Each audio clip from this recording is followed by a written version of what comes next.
If you're tired of getting sacked in Madden 26, then you're in luck, because in today's video, I'm going to break down how to easily block every single blitz in the game.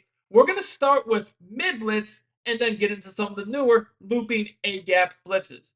Now, mid-blitz has been around pretty much all year, but there's a lot of different variations of how people run it.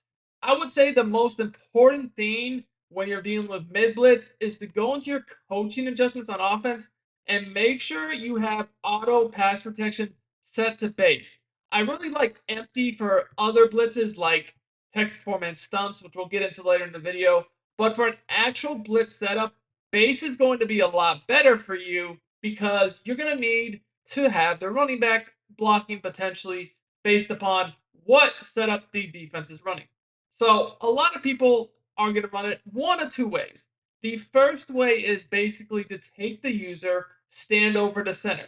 Now, when you see this, you can't, you have a few options. You could say, hey, I don't even care about blocking the blitz. Let me just go ahead and run a quick hitter into the flat, knowing that, chances are they probably can't get out there with their user to take something like that away into the flat. Like, that's all good and well, but what if you actually need to block it?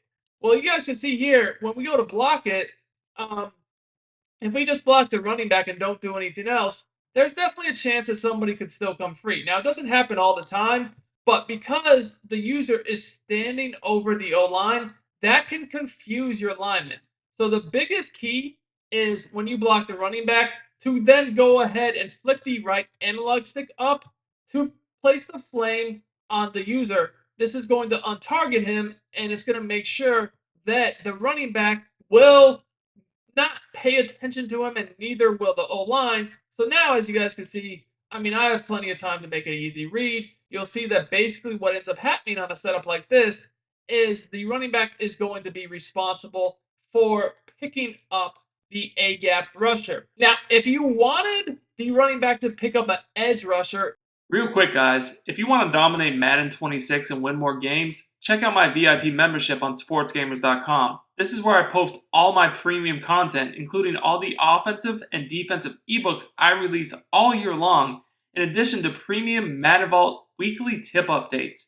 You will learn the proven strategies thousands of players have used to win more games, and over 99% of my members say that they win more games with my tips. Click the link in the description to join now and start winning more games today. instead of the inside linebacker, you would block the running back and then do a full slide, okay? And you'll see when you do a full slide, your line is slanted either left or right, as you actually see when you pull up the play art. And then the running back icon will be over an edge rusher instead of one of the interior A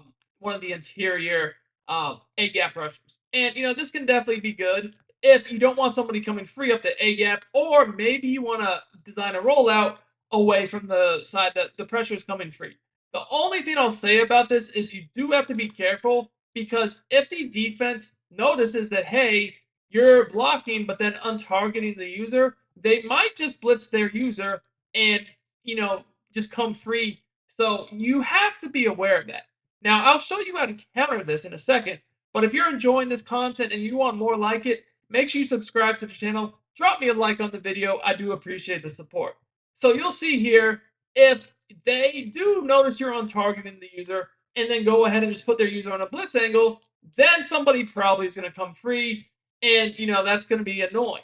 So they might hit you with that once. They might catch you with that once. That's fine. Because once you notice that they're doing this, what you do is you simply do not block anybody. You know when they're doing this that there's nobody to account for the running back because their user's blitzing. So you literally just snap, the running back's out, and hey, we're gone. Easy touchdown. So you just can't let them get comfortable knowing you're always going to block the running back, which is why sometimes it's good to just send everybody out and have some quick hitters like that so they can't blitz their user to get free. Okay, so that's the first way people run it. The other way people run it is to basically take their user and they're just going to stand on one side, like basically like this, to try to overload one side. Now, when they do this, they can even just drop the opposite guy in coverage. This can be annoying, and they'll pull up the stunt menu and they'll basically just run into the center like this and get somebody free. Now, again, there's a few different ways to deal with this. So if you notice that they're, just trying to overload a side, and this is why I do recommend using an identifier, because then you can always see where their user is. You don't have to guess, but it's still pretty obvious here, even if you didn't, because you could see that, well, one of these linebackers is lined up in the other linebacker's gap, right? So obviously that should be the user. Okay, so when they do a setup like this, it's pretty clear that really whichever side um, the user is in that A gap, that's the side that they're trying to blitz, right?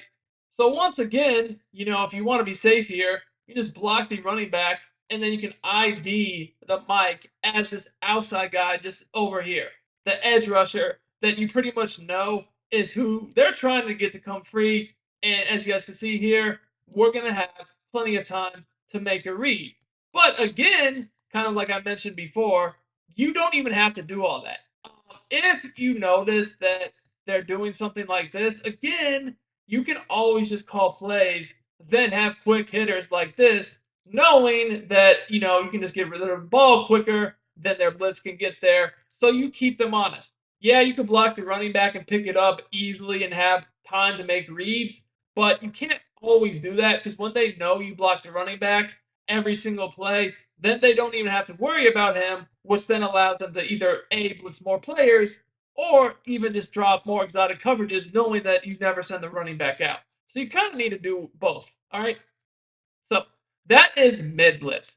Now I want to get into some of these other A gaps, stunts, and loops. Okay. Now the stunts, you can do these from any formation, single mug, double mug, whatever. But they're primarily going to be Texas four-man. Now people went away from Texas four-man because most people figured out how to block it, but now people are coming back to it, and the reason for it is a lot of people are using more base protection because base protection is really good against actual blitzes such as mid blitz. However, stunts kill base. So if you notice somebody is liking stunts, you actually just want to put your auto pass protection on empty. Because if I was to come out here in the Texas four-man and you were on base, I would get instant pressure. But now that I'm on empty, it's just never going to come through. Now, what I like to do, and some people say, well, untargeting doesn't do anything on empty. I still just untarget the user regardless of that. I just feel safer doing that. And when I do this, I can set up, really whatever route combo I feel like. And I just know on empty, the Texas four-man, it's just not getting pressure. So basically, rule of thumb here is when you're dealing with Texas four-man stunts or any sort of A-gap stunt by the D-line, use empty. When you're dealing with more of an overload blitz situation or just a blitz, use base. Now, what about like the new like dollar looping defenses, okay? Or any sort of like looping A gap. I prefer to be on base for these, but there's even a better way to do it. So what a lot of people are doing these days is they're just running looping defenses, and there's a bunch of them. One of them that's really common is this strong safety zone blitz, right? Um, the reason why this is annoying to deal with is the blitz, like it can definitely come through. People sometimes people don't even move the guy. Sometimes people just leave him here. Sometimes people slide him over. Bottom line is this blitz actually can get pretty solid pressure, but there is an easy way to counter. Now, base is going to do a better job than empty, but the absolute best way is to do a half slide. So if I know you're trying to loop me through the right A gap, I'm just going to do a half slide to the right. To do this, I'm going to go ahead and hit my pass protection button, and then you'll see half slide is on the right stick, half slide right is right on the right stick. Now, the other thing people try to do is confuse your O-line, of course, by taking their user and standing over the line. So I'm just going to go ahead and flick the right analog stick up to then untarget the user, and I'm going to select the user. This just makes sure that the O-line doesn't get confused. And once again, we're just going to have more time, right? And you'll see, again, pretty good time. I mean, I'm just chilling in the pocket, just doing whatever I want. And I just didn't going to throw anything. Didn't really care. And it's Madden 26, and I didn't care. I didn't try, but I caught the ball. So you'll see that this is very consistent. Now, the other thing I do want to mention about this defense is it's not really the greatest against the run. Um, yeah, people will try to make different adjustments to slow the run down, but if you ever see somebody running this type of defense, you're probably going to want to test them to see if they know how to stop the run or not, because a lot of people have no clue how to stop the run. They just see other people running this defense. They try doing it, and you can honestly score one play touchdowns running the ball a lot of times. Because the other thing is, a lot of people have terrible user stick. They don't know what to do. They don't know how to shoot runs. They don't know how to do anything but just run the new meta blitz, right? So this video hopefully should help you guys against all the different blitzes you see online. Again, biggest takeaway here is make sure you know to use base and when to use empty, and also how to block the running back on target defenders, specifically the user, so that blitzes don't come in. And then you mix in your protection versus sometimes just sending everybody out on quick hitters so that they can't add an extra blitzer because they don't have to worry about the running back. Let's get it.